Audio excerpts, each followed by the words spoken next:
One day. That's all that stands between us and the World Cup. The beautiful game is about to take over. Into the galaxy of greats! Let's go right here on MSW. He's got the ground, he's got a penalty! Get ready.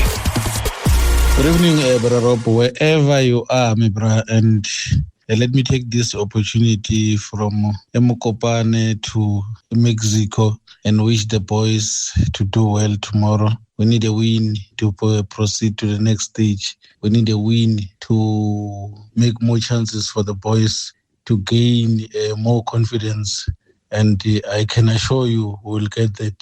Thanks, Brother Rob, and my shareholders. It's Petros from Mokopane in Limpopo, South Africa. Marawa, Sean van Heerden here. Tell the minister, unity through sport will take our country forward.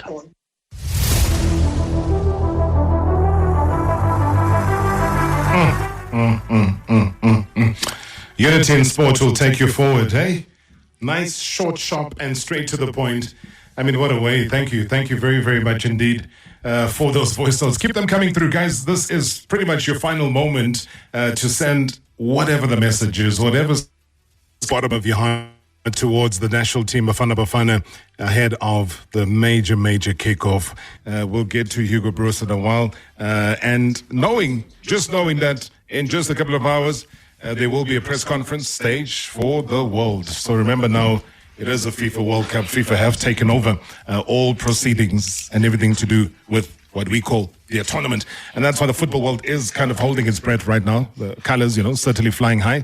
The beautiful game prepping and preparing itself to take center stage once again as the 2026 FIFA World Cup officially kicks off tomorrow here in Mexico City. And for South Africans, all eyes are fixed on one fixture. That's Bafana versus Mexico. I mean, a clash against the host nation in front of a very passionate crowd under the bright lights of the biggest football spectacle on the planet. And it's going to be coming to you live from Mexico City, where anticipation, you can kind of feel it. I mean, it's building by the minute. Atmosphere, I won't say electric, I won't say buzzing yet. Maybe the Mexicans do it differently. Maybe overnight at midnight, it will be like a New Year's Day celebration. They'll start and say, hey, it's a World Cup. And they'll start celebrating towards it. I don't know. Maybe it's done differently this side. But it does give me a great pleasure as well for the head of communications at South Mninawa Ntloko to be with us here in Mexico City. Firstly, Damni, how are you, sir? No, that's a very loaded question. Yeah. I think for us, I think generally, it's the same feeling with pretty much everybody, and not just the players. Everybody who's a part of the camp, and not just here. Also back home, because there are people there who are also providing support at home. So I guess the best way is to say that it's been a build up over 4 years since the previous World Cup, and now that we are finally here, we've been through all manner of emotions. We've had roller coaster ride of emotions, ups and downs. I think for everybody, the drive and the determination has always been one goal. For the team, for everybody, Safa and everybody who is part of the support structure of the team to get to where we are now. So hence I said, when you asked that, how am I? I think when we finally get onto that pitch tomorrow, I think then that's when this entire process then finally hits home, I think, because we have had just getting here, adjusting to, I'm sure yourself as well with the altitude. It doesn't just affect the players. We also feel it. I tried running up the stairs the other day, and by the time I got to the top, I was regretting my life choices. So it makes absolute sense that then the players would be the ones who would feel it more than everyone else. But I guess everything else that we've worked for, I think it pretty much boils down to when we finally see it materialize on the pitch, on the way to the stadium, I guess, even for the players, more so for the players, because for them, this is a target and a goal that they've worked very hard for, they've sacrificed for. So, now that we're finally here, and I think for me personally, when we got here yesterday and we saw you with all of these people that were outside cheering loudly and just the whole atmosphere, then you understand, we are in a World Cup, and this is what this is all about, and everything else goes to the background, and we're just trying to make sure that we have given our best and our all to actually make sure that we have represented our country in the best possible way that is expected from us and that we also expect from ourselves. All right, conversation with Mninawa Ntloko. It's our conversation, so be a part of it. Interactive as always. Give us a call either on 011-883-8947 or send any question or comment via him. He represents what the national team is about. He represents our hopes and dreams for the national team. The WhatsApp voice note number is 060-708-0484, 060-708-0484, live from Mexico City in the big countdown as well. I mean, what I shared with the listeners earlier on, and you just mentioned it now, the arrival yesterday, touching down in Mexico City, coming to the hotel, and just what an effort the staff made, to sing the Sanbonani. Bafana, Sanbonani, almost like a welcome, but making an effort to do it in a language that is understood as well. Was that the final dawning? Landing with the two buses here, arriving, seeing all the media that was there already, the media tribunes that are here, and just excitement now. This is going to be your home for the next couple of days, and then the stadium is just down the road. The streets will be something else as well. What sense did you get after that very long, crazy drive that you guys had from Pachuca to here? What indication did you get from the players in the moment? I think, let me put it this way, Darob. So in Pachuca, which is where our base camp is, they have welcomed us like nobody's business. They have opened their arms and their hearts to us, and the place feels almost like home.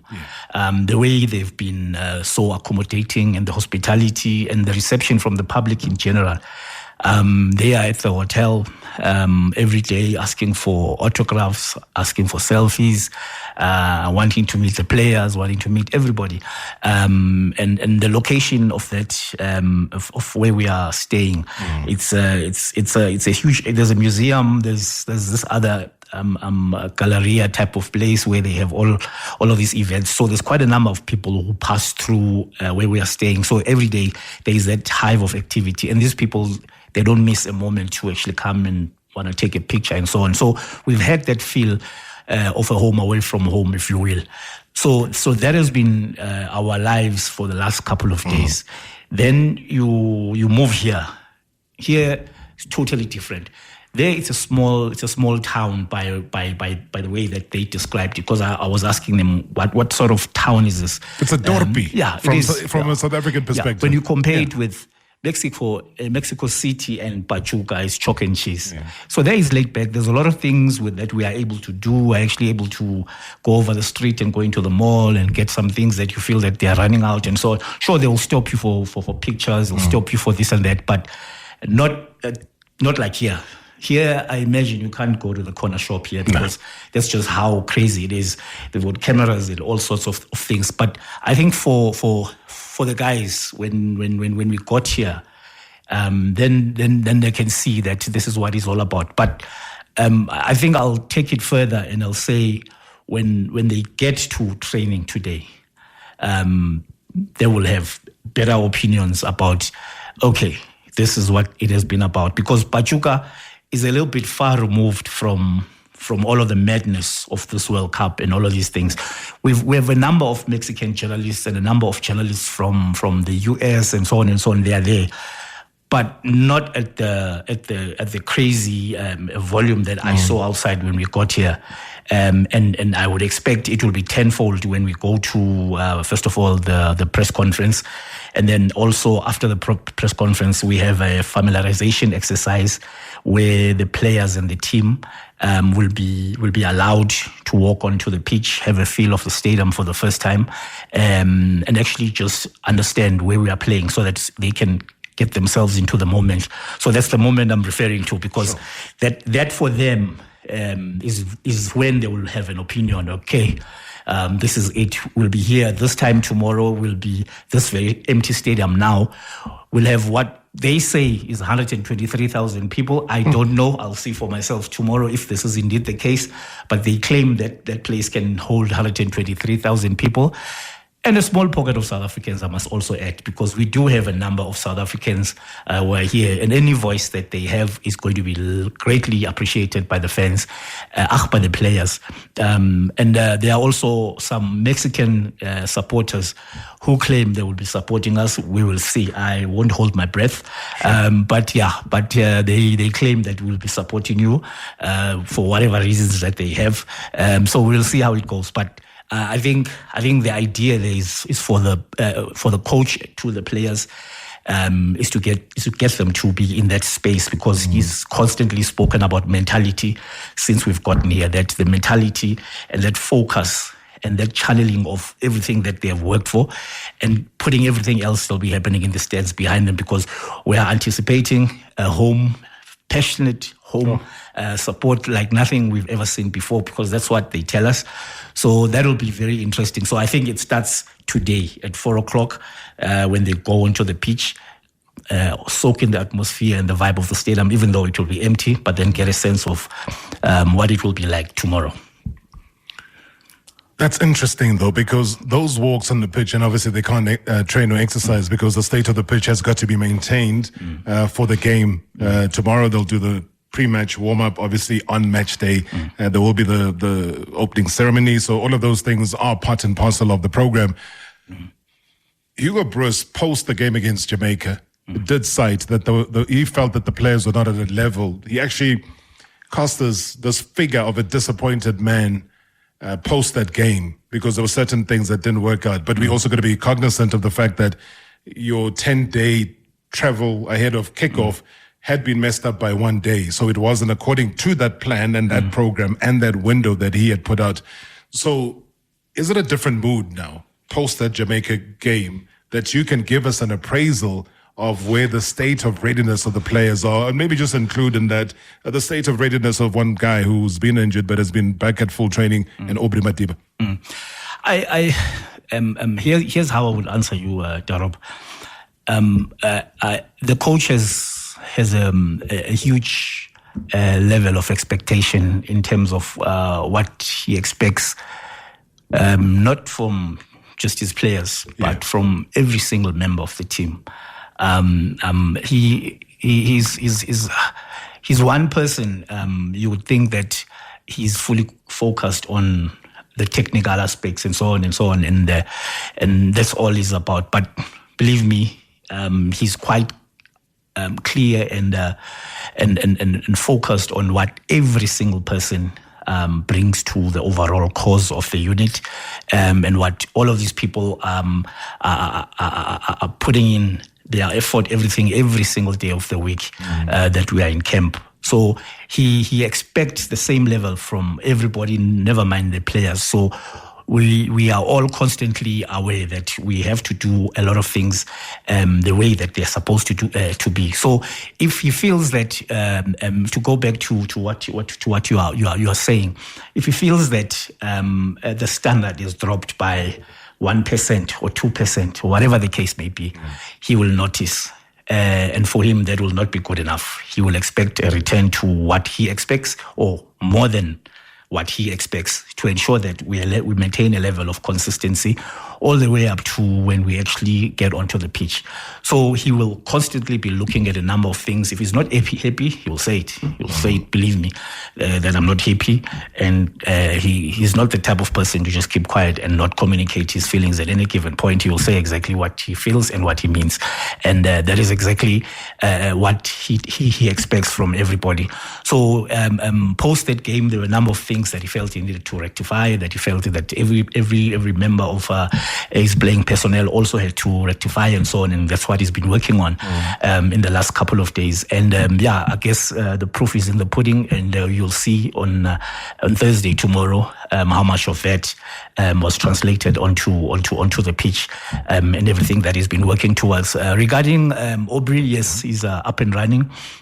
He has been, but I think the technical team has been just making sure that they didn't rush him onto a number of things, get him to be involved in physical situations that might compromise whatever plan that the coach has for Mexico.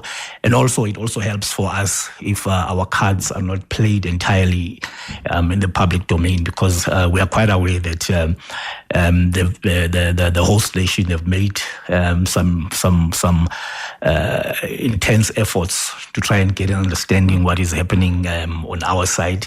Are they spying though? Are they sending cameras? Are they doing these crazy things that are being done globally? Darop, this is world football. This is the FIFA World Cup. You must always expect your opposition to do. You can't be naive and not think that no, they wouldn't do that because it's standard. I mean, the fact that people fly drones over other teams' training sessions. They have people posing as journalists. They rock up with cameras during press conferences, at training sessions. They even wear their attire. Believe me, I've seen it all in the last couple of years. So you get to a point where you have an expectation, not have a shock if it does happen. You'll be shocked that it doesn't happen. That's the way I look at it, because people will go to great lengths. This is massive. This is the opening match of the World Cup. It's the World Cup, guys. I always keep reminding people that's not any little tournament here, Mninawa. This is the World Cup. So when you come back from the break, I see a lot of you starting to pile up on the WhatsApp voice notes. Somebody wants to chat about the marketing within SAFA, what needs to be done. Some people are already making their predictions of what's going to happen by halftime. I'm looking forward to all of these WhatsApp voice notes. So keep sending them through in conversation with the head of communications at the South African Football Association, Mninawa Ntloko. Good evening, Rob, and good evening to your MSW shareholders and various guests that join you in studio and telephonically. It's Rian in the Western Cape. All the best to Bafana tomorrow. Let's try for a win. At second best, a draw should be sufficient, keeping in mind that the third best team also qualified this year. To SAFA, and firstly to the Ministry of Sport, I think the Minister has done beyond what was expected from the Department of Sport with his corporate partners. The fans are there, the legends are there. That's very good. To SAFA, though, I feel a little bit disappointed, and I'm grateful that your communications managers in studio today. From a communications, marketing, and public relations perspective, I think SAFA is failing South Africans. You cannot feel the vibe here in South Africa that is World Cup. Yet with the rugby, the marketing was on point. Even 2010, we had our Bafana Fridays. I think the marketing team needs to be revived, needs to be relevant with the advancement of IA, the advancement of social media, because marketing is dead. If you look at a team like Orlando Pirates, how active they are on social media, with their graphic designs. I think SAFA needs to take a leave. And I think they need to rework the marketing department, get younger guys in it. And that's me. Otherwise, all the best. Thank you, bye. Evening, Mr. Marawa. Hope you're enjoying Mexico. I had a vision, Mr. Marawa. Tomorrow night, we're going to go into halftime leading 1-0. Unfortunately, one of our attackers is going to get an injury. Good evening, Rob. My message to Bafana is to say the time has arrived. Kinako, they need to go out there and fight with courage, heart, and determination, knowing that over 50 million South Africans are behind this unified dream of dismantling Mexico. And tomorrow we're going to show them the strength of Mzansi. Let's go, Bafana. The time has arrived. We are praying, and we are praying that tomorrow tomorrow, the 11th of June, for the first time, Bafana Bafana is going to win, and Bafana Bafana is going to win convincingly. We are praying. 12 o'clock tonight, just after 12, they say is that time of angels. So we'll be praying for Bafana Bafana that they win tomorrow. They win convincingly. Bafana Bafana Siavena. Good evening, Robert. Robert, for me, this World Cup is the World Cup of the first. The first country that hosted it was Mexico. And the first in African soil, it was South Africa. And they got to open the opening game in Africa. And now they're doing it again. I think there are going to be a lot of disappointments for those former winners. There will be no old winners. It's going to be only new winners. And my prediction is South Africa is going to win it. If not, an African country. Thank you. It's Remy here from Bellevue East.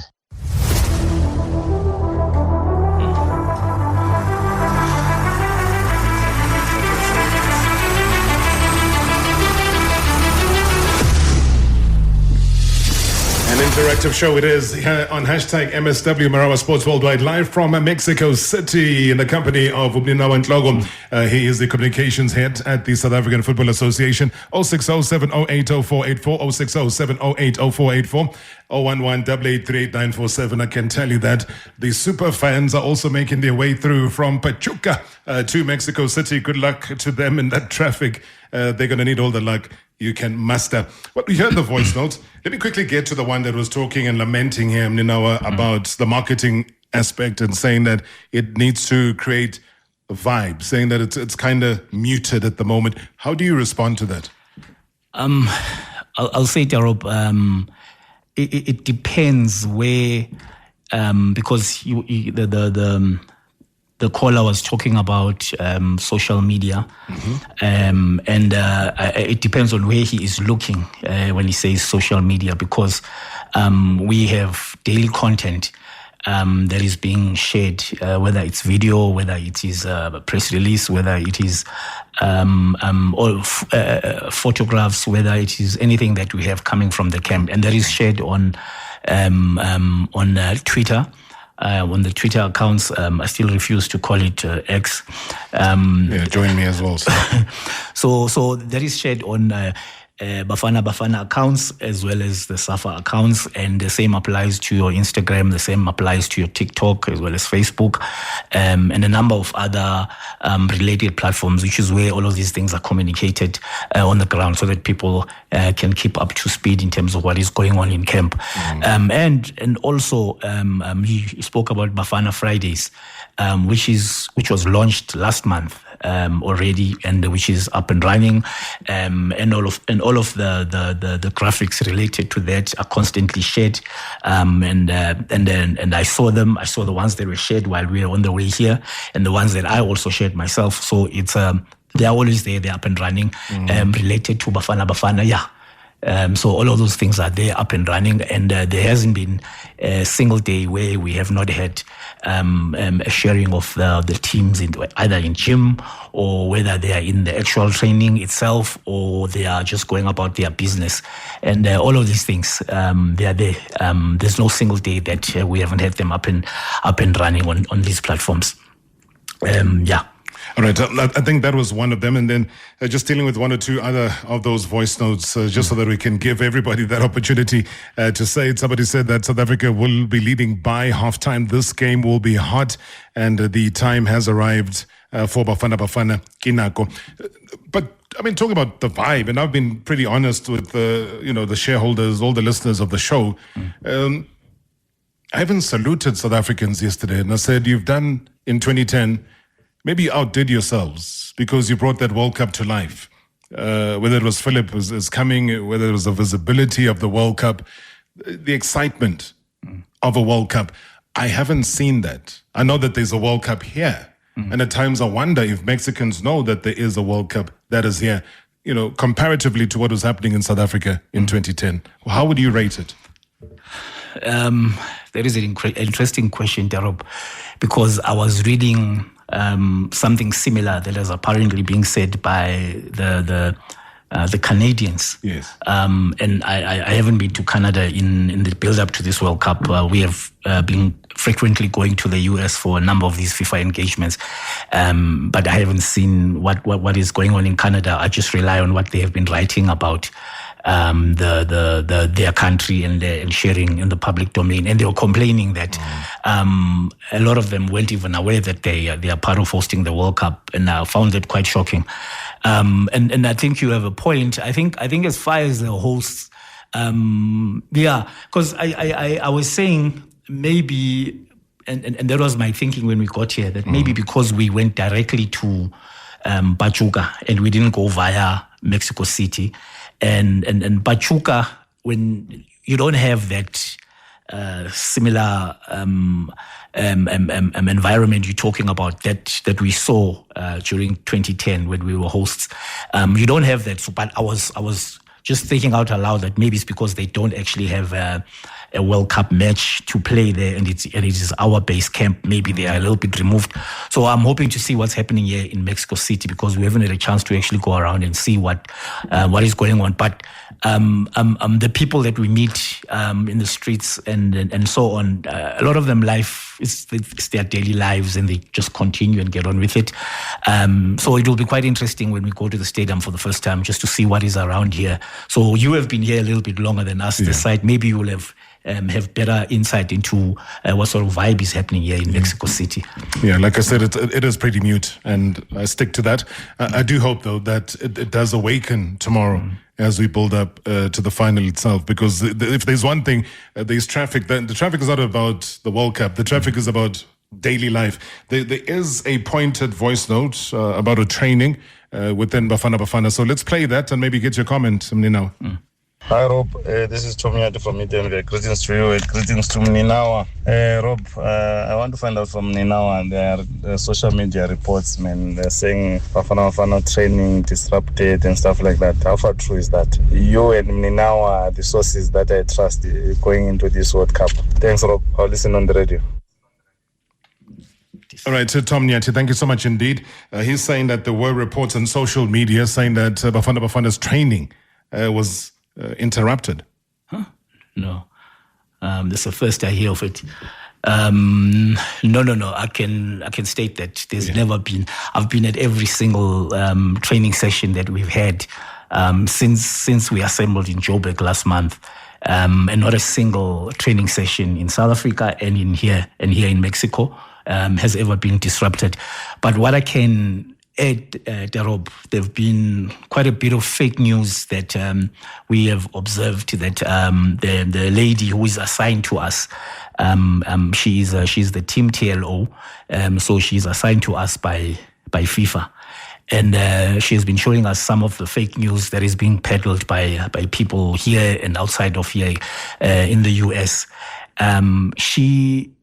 For example, she received a call from her family members a couple of days ago, and they were worried and asking, is she okay? Is the team okay? And she was confused. She said, what are you talking about? She says, no, we were hearing reports that the Bafana bus was involved in an accident. And then they sent the clip. And not the clip, they sent the so-called story. Yeah. They had done an AI of a Bafana bus. Wow. The tires were on the ground, and the players were also AI'd. They were standing and looking at the bus, and supposedly there was that. And we were quite stunned that you mean to tell me somebody wakes up and dedicates so much time and effort to create this, and then write something and then lie and then do that? So I guess, you did say initially this is the World Cup. So there'll be people who will be dedicating their energies towards things that have no place anyway. So I guess the public must just take some of these things with a pinch of salt, because it was quite shocking to see that. And the weird thing is that the buses that we have here are the FIFA buses. But the bus they use is a Bafana bus in South Africa. So imagine flying 33 hours, taking a Bafana bus from South Africa, the SAFA headquarters, and bringing it all the way to Pachuca. Exactly. Unheard of. Exactly. Well, anyway, let them wish, man. let's not even add any more salt to that. But thanks for that clarity, though, Mninawa. In the last 60 seconds that we have, and unfortunately, I'm not going to finish all the voice notes, but thank you guys. I do acknowledge every voice note that you've sent through. It is limited time, but I just thought it's important that we get somebody from within the camp who can give us also a little bit of hope. Maybe let's end it there, Mninawa. You've observed, you rub shoulders with these boys each and every day. You rub shoulders with Coach Hugo Broos, his assistants, everybody else. He's a coach who has a plan. He is a coach to say that when he retires, he leaves a mark. In 86, he was here. He knows the Mexicans. They lost that game, but they went on to have their best World Cup ever as a Belgian national team.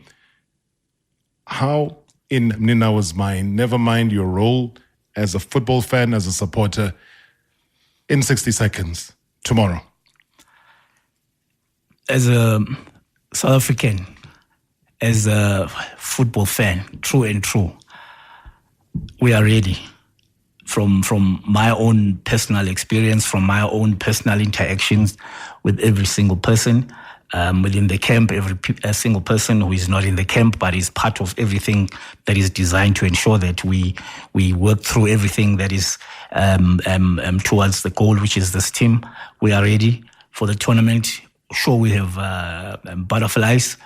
Sure, we as a countdown nears, and we understand what is at stake, and we understand what is about to hit us all. So you are always going to have that type of reaction as any normal human being, but we've been here before. I always look back to the Rwanda game when we qualified. We came against all odds. That was tough. We had to be mentally strong, and we came through that and we qualified. So I'll apply it here as well, even though it's on another continent. Powerful words to end it off live in Mexico City with Mninawa Ntloko, a man tasked with a very, very important job. I don't know what his life is going to look like post the World Cup, but it's not the final conversation that we're going to have with him. There's still a long tournament. That's his words to me yesterday. He says, Darobs, it's a long tournament, this World Cup.